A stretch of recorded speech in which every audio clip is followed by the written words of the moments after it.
बिस्मिल्लाहिर्रहमानिर्रहीम अस्सलामुअलैकुम।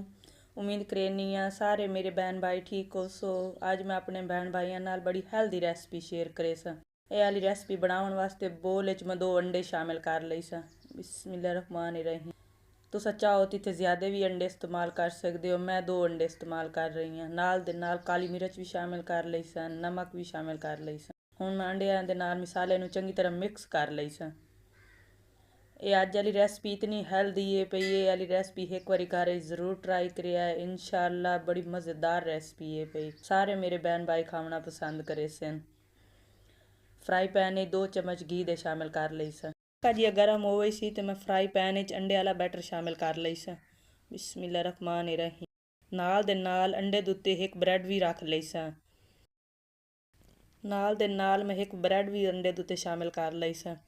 इत्थे कोई ज़्यादा ब्रेड नहीं इस्तेमाल होने, सिर्फ एक ब्रेड आपां नूं चाहिदा है पिया।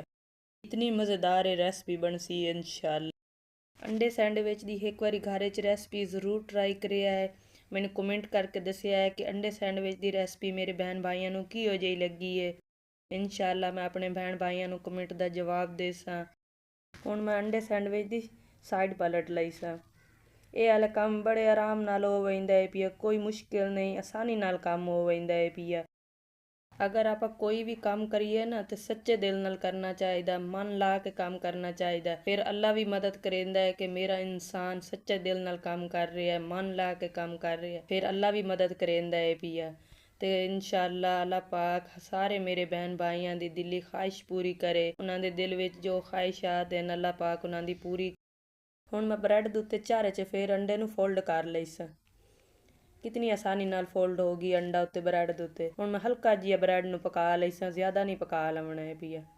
कितना खूबसूरत कलर आया पिया ते जितना वेखणे च खूबसूरत लगदा पिया, इंशाल्लाह उस तो कई ज़्यादा खावणे च मज़ेदार होसी।